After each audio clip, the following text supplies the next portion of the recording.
दुष्ट पत्नी, झूठा मित्र, बदमाश नौकर और सर्प के साथ निवास साक्षात मृत्यु के समान है। एक पंडित भी घोर कष्ट में आ जाता है यदि वह किसी मूर्ख को उपदेश देता है।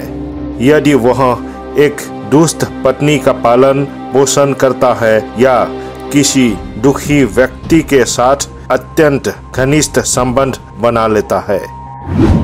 व्यक्ति को अपने आने वाली मुसीबतों से निपटने के लिए धन संचय करना चाहिए।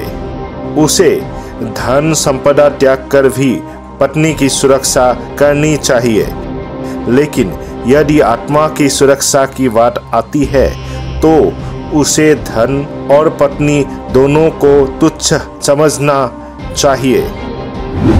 भविष्य में आने वाली मुसीबतों के लिए धन एकत्रित करें। ऐसा ना सोचें कि धनवान व्यक्ति को मुसीबत कैसी।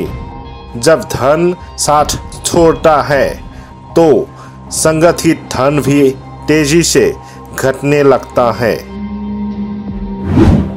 उस देश में निवास न करें जहां आपकी कोई इज्जत नहीं हो, जहां आप रोजगार नहीं कमा सकते, जहां आपका कोई मित्र नहीं और जहां आप कोई ज्ञान अर्जित नहीं कर सकते।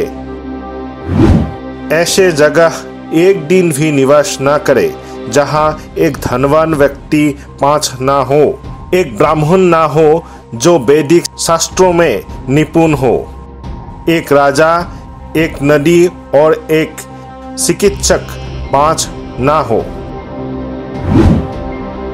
बुद्धिमान व्यक्ति को ऐसे देश में कभी नहीं जाना चाहिए जहां रोजगार कमाने का कोई माध्यम ना हो, जहां लोगों को किसी बात का भय ना हो, जहां लोगों को किसी बात की लज्जा ना हो, जहां लोग बुद्धिमान ना हो और जहां लोगों की वृत्ति दान धर्म करने की ना हो। नौकर की परीक्षा तब करे जब वह कर्तव्य का पालन न कर रहा हो।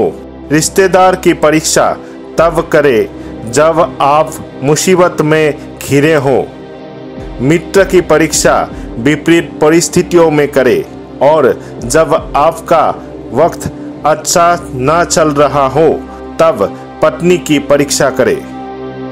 जो व्यक्ति किसी नशवंत चीज के लिए कभी नाश नहीं होने वाली चीज को छोड़ देता है तो उसके हाथ से अविनाशी वस्तु तो चली ही जाती है और इसमें कोई संदेह नहीं कि नशवान को भी वह खो देता है।